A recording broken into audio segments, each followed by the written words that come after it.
आज हम जानने वाले हैं महात्मा गौतम बुद्ध के अनमोल विचारों के बारे में, जिन्हें आप सभी ने कभी ना कभी जरूर पढ़ा होगा। इनके विचार आपकी जिंदगी को एक बेहतर दिशा दे पाएंगे। बुद्ध एक ऐसे महान व्यक्ति थे जिन्होंने हमेशा अपने ज्ञान के माध्यम से लोगों को उनकी जिंदगी के बारे में समझाया। पहले के महापुरुष और आज के हर सक्सेसफुल इंसान बुद्ध की कई बातों को फॉलो करके अपने जीवन में आगे बढ़ते हैं और उन्हें सफलता भी प्राप्त होती है। चलिए दोस्तों, अब ज्यादा समय न लगाते हुए बुद्ध के विचारों के बारे में विस्तार से जानते हैं। बात उस समय की है जब गौतम बुद्ध काफी प्रसिद्ध हो चुके थे। वे रोज प्रवचन देते, जिन्हें सुनने के लिए काफी लोग पहुंचते थे। प्रवचन सुनने एक लड़का रोज आता था। वह गौतम बुद्ध की सारी बातें बहुत ध्यान से सुनता था। काफी दिनों तक प्रवचन सुनने के बाद एक दिन उस लड़के ने सोचा कि मैं प्रवचन तो रोज सुन रहा हूं, लेकिन मेरे जीवन में कोई बदलाव नहीं आ रहा है। बुद्ध बातें तो अच्छी बताते हैं, लेकिन कुछ लाभ नहीं हो रहा है। मुझे इस बारे में बुद्ध से बात करनी चाहिए। अगले दिन वह लड़का बुद्ध से बात करने की इच्छा लेकर पहुंच गया। बुद्ध का प्रवचन शुरू हुआ और वे कह रहे थे कि अगर कोई व्यक्ति हम पर गुस्सा करता है तो वह हमसे ज्यादा खुद का नुकसान करता है। अगर हम भी दूसरे के गुस्से का जवाब गुस्से से ही देते हैं तो हम खुद का नुकसान कर लेते हैं।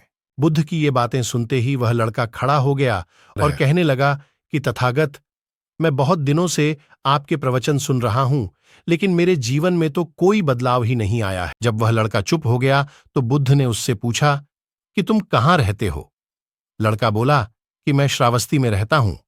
बुद्ध ने कहा कि श्रावस्ती से यहां तक की दूरी कितनी होगी और यहां आने में कितना समय लगता है? उस लड़के ने बुद्ध की बातों का उत्तर दिया तो बुद्ध ने फिर पूछा कि यहां आते कैसे हो? उसने बताया कि मैं कभी पैदल आता हूं, कभी सवारी का कोई साधन मिल जाता है तो उससे आ जाता हूं। बुद्ध ने फिर एक नया प्रश्न पूछ लिया कि क्या तुम यहां बैठे बैठे अपने घर पहुंच सकते हो? ये प्रश्न सुनकर वह लड़का और वहां बैठे सभी लोग हैरान हो गए। लड़के ने कहा कि यह कैसे संभव है? मैं बैठे बैठे कहीं और नहीं पहुंच सकता। इसके लिए तो मुझे ही चलकर जाना होगा। बुद्ध ने कहा कि तुम्हारी बातों में ही तुम्हारे प्रश्नों का उत्तर है। सत्संग सुनने से तब तक कोई लाभ नहीं होगा जब तक कि तुम उन अच्छी बातों को अपने जीवन में उतारते नहीं हो। जब तक तुम अच्छे काम नहीं करोगे, इच्छाओं का त्याग नहीं करोगे, बुराइयों से दूर नहीं रहोगे, तब तक तुम्हारे जीवन में कोई बदलाव नहीं आएगा।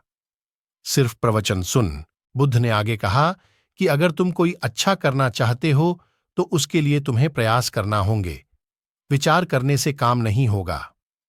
सत्संग में तुम्हें सही गलत बातों की जानकारी मिलती है, लेकिन उन्हें अपने जीवन में किस तरह उतारना है ये तो तुम्हें ही तय करना होगा। तुम्हें प्रयास करने होंगे, तभी जीवन में सुख शांति और सफलता आएगी।